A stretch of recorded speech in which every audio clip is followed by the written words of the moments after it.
They're for clean CRs. They're for the extension to the CHIP program. Many of them support the delay in some of the taxes, most specifically the medical device tax, the Cadillac tax especially. They don't oppose anything in the bill, but they are opposing the bill. I just want to let everybody know that we don't want this. We do not want a shutdown. But if Mr. Schumer insists on it, he is in a position to force this on the American people. From an OMB perspective, because we're involved in managing a lapse or a shutdown, and we want to make folks understand that it will look very different than it did under the previous administration. One of the things that I've learned since I've been in this office is that there's no other way to describe it, but the Obama administration weaponized the shutdown in 2013. What they didn't tell you was that they did not encourage agencies to use carry-forward funds, funds that they were sitting on, nor did they encourage agencies to use transfer authority. They could have made the shutdown in 2013 much less impactful, but they chose to make it worse. The only conclusion I can draw is they did so for political purposes. So it will look different this time around. We've also got, we can ask for questions, take your questions about specifics on that. Mark Short is also here to give you a very brief update on where we stand, and then we'll take your questions for a few minutes. You want to go ahead? No? Thank you all for your time this morning. As Mick said, last night the House passed a bipartisan bill with 230 votes. The President stands ready to sign that bill to keep the government functioning and afloat. It appears, unfortunately, that Senate Democrats are entrenched in forcing a shutdown. I think that there's obviously a lot of hypocrisy in this town. I think there's some ironies to point out. As the director said, Nancy Pelosi a couple years ago called them, quote, "I call them legislative arsonists," that would be in referring to those who were voting for a shutdown at the time, commenting that they're there to burn down what we should be building up in terms of investments in education and scientific research. Chuck Schumer had said at the time, it's sort of like this. Someone goes into your house, takes your wife and children hostage, and then says, let's negotiate over the price of your house. In essence, that's the same tactic they're deploying.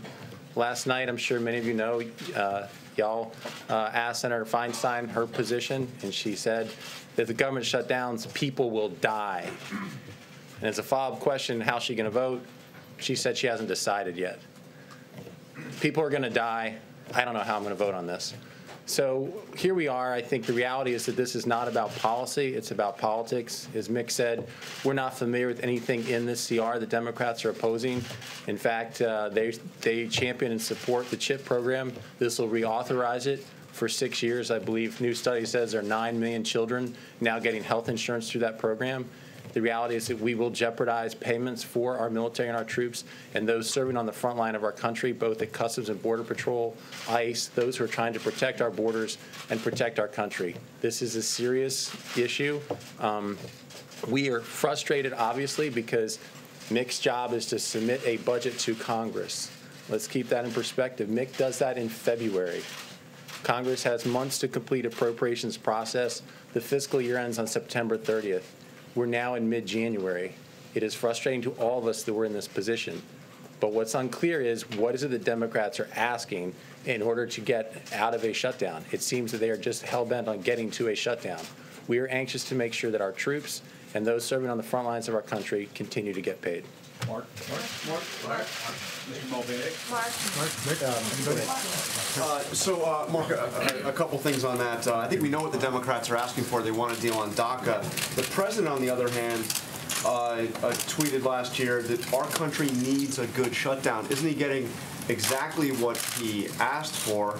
And it was the president, as I'm sure you know, the last time we had a government shutdown, who said it is the president's responsibility to lead. He needs to get the players in the room. He needs to lead. So how is he going to lead on this? So, Jonathan, a couple points there. One, the president was very active yesterday in bringing together the House votes to get 230 votes.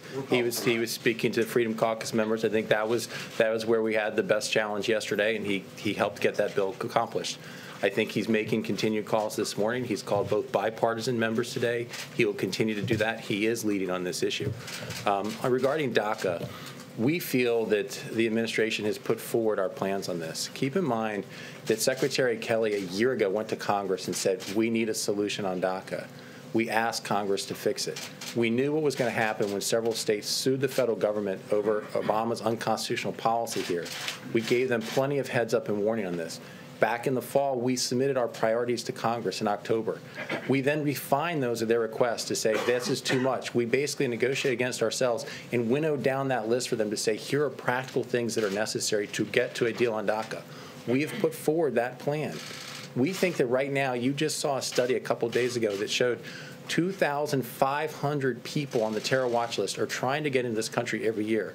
That is 7 per day. 7 per day. We think it's time to fix the immigration problems in our country. And we have put forward a proposal to do exactly that. We're continuing to have conversations. I think we had productive conversations yesterday with Leader McCarthy, Steny Hoyer, Senator Durbin, and Senator Cornyn. We're about to go back up the Hill to continue those conversations. I think they're making progress. What doesn't make sense is to say we're going to shut down the government just because you're making progress, but I need something else. Let me ask you a couple questions, Director Mulvaney, if I may. To the President's comments about S-hole countries, what responsibility does he bear for the challenges there have been to try to come to some deal? Go back to what Mark just said. The President, let's make one thing clear about that. One of the differences between where we are now and where we were in 2013. Okay? The President is actively working right now to try to prevent a shutdown. I will contend to you that is dramatically different than what President Obama was doing in 2013. I was there, okay? I was involved heavily in this in 2013, and I will tell you that it's absolutely my belief that President Obama wanted a shutdown in 2013 because he thought Democrats would, Republicans would get blamed. So let's talk about today. The President, as Mark just pointed out, actively worked all day yesterday to try and get a bill through the House and continues conversations today. So there's no way you could lay this at the feet of the President of the United States. He is actively working to try to get a deal. That's one of the differences. So why not bring leadership here as a last-ditch effort? I think the President's continued bipartisan conversations. I'm not privy to his. Conversation in person. Again, I'm not privy to the meetings the President may or may not be having. Yes, sir. This is a question for Mark. Mark, I know we're talking government shutdown, but this is an important topic for the expected 100,000 or more people taking part in the March for Life today. So I want to ask, the pain-capable 20-week abortion ban has been fast-tracked in the Senate. When do you expect to vote, and why does the White House want to vote if it's likely to die? I think this administration has continued to defend life from the very beginning. The vice president last year was the first vice president to speak to the March for Life. The president is hosting people here to protect life. It's an important issue for this administration. You saw with the reversal of Mexico City policy, the president has looked to make sure that we are making sure that taxpayer dollars are not used overseas to fund abortions. That is a commitment of this administration. We don't have a date as to when the Senate will vote, but to your question about whether or not it fails or passes, we think it's important for this administration to be on record in support of life. If I can go back just a second to the last question about bringing leaders over here. Keep in mind, just last week, we had a bipartisan meeting here that the president organized with leadership to try to get to a resolution on DACA. Out of that meeting, discussion was, after the press had departed, discussion was that the 4 leaders, McCarthy, Durbin, Cornyn, and Hoyer, would be the ones organizing the meetings moving forward to get to a solution. That's what we've been part of. So when you ask, why isn't the president bringing members over here? He did. He is trying to reach the biggest issue they say is their question, which is shutting down the government over illegal immigration. He's trying to solve that problem and brought them here for that conversation. About your comment at the beginning of this, you said this was the Schumer shutdown. How can it be the Schumer shutdown when Republicans control the White House, the House, and the Senate? Come on, you know the answer to that as well as anybody. I mean, I have to laugh when people say that, oh, we control the House, the Senate, the White House, why can't you get this done? You know as well as anybody that it takes 60 votes in the Senate to pass an appropriations bill, right? You know that. I know that. Okay, so when you only have 51 votes in the Senate, then you have to have Democrat support in order to keep the government, to fund the government. So that's the answer to your question. The President asked Congress to come up with a solution for the Dreamers. Congress was in the room. Members of Congress were in the room with the President last week. It seemed to be a fairly productive meeting. And then the whole process got blown up. When Republicans tried... If I may, it seems that the whole process was blown blown up by the president's comments. And so Republicans tried to add when Republicans tried to add a discussion about Obamacare to the funding process in 2013, we are accused by Nancy Pelosi and Chuck Schumer of inserting a non-fiscal, a non-financial issue into the spending process in order to shut the government down. How is that not exactly what is happening today? There is no reason that you have to deal with DACA this week. There's no reason you have to deal with DACA before the end of February, the middle of February. DACA doesn't expire till March 5th. This is purely an attempt by the Senate Democrats, led by Mr. Schumer, it's why we call it the Schumer shutdown, in order to try and get a shutdown that they think this president gets blamed for. Yes, ma'am. You're saying that you need Democrats' support in the Senate. So are there? And we got it in the House. So are there any concessions that this White House is willing to make to try to get support from those Democrats that you need? Again, go back to what I said at the opening. They don't oppose anything in there. They support CHIP. In fact, every member of the Finance Subcommittee or something a Democrat has voted for this exact CHIP extension. Okay, they don't want the Cadillac tax to go into place. They've always supported clean CRs. Why would you have to? Those are concessions. Ordinarily, you would just simply put up a clean CR and let them vote it. And again, it worked in the House. There were several Democrats who voted for it. So is it take it or leave it on the bill that passed the House? They have to take. So Democrats have to support the bill in the House for us to Democrats should support the bill in the Senate. Again, the House has passed a bill. Okay, the Senate has a couple different choices. They could not take it up. This is basic civics, right? Either they take it up and pass it, take it up and don't pass it, or they change it and send it back to the House. The point of the matter is, though, there are things on this bill that they like. They have nothing in this bill that they do not like. The only reason they are not voting for it is that they want other things to be added to it and they want to shut down. That's the only explanation we have. Yes, ma'am. The main thing Democrats want added is DACA. Yeah. And you've said before, many of you have said everyone agrees they want a solution on DACA. So what is the big sticking point then on your end about including a DACA fix in this bill? I think Mark mentioned that earlier. The bill's simply not ready. You don't get to vote on a summary. You don't get to vote. You don't get to vote on it. There have been months of work on it. As you see with any major piece of legislation, it doesn't and shouldn't come together overnight. There's no DACA bill to vote on, and there's no emergency in terms of the timing on DACA. DACA does not expire until March 5th. So there's absolutely no reason to tie these two things together right now. Can I follow up on that one for one question? Because, again, I think it's important to remember that, yes, we're approaching the March 5th deadline, but the president put forward what he asked for last fall. We've been asking Congress to address this. And, Jim, back to your question, the reality is there is no legislation for them to pull up. They say there's this Flake, Durbin, Graham proposal. There is not legislation to vote on.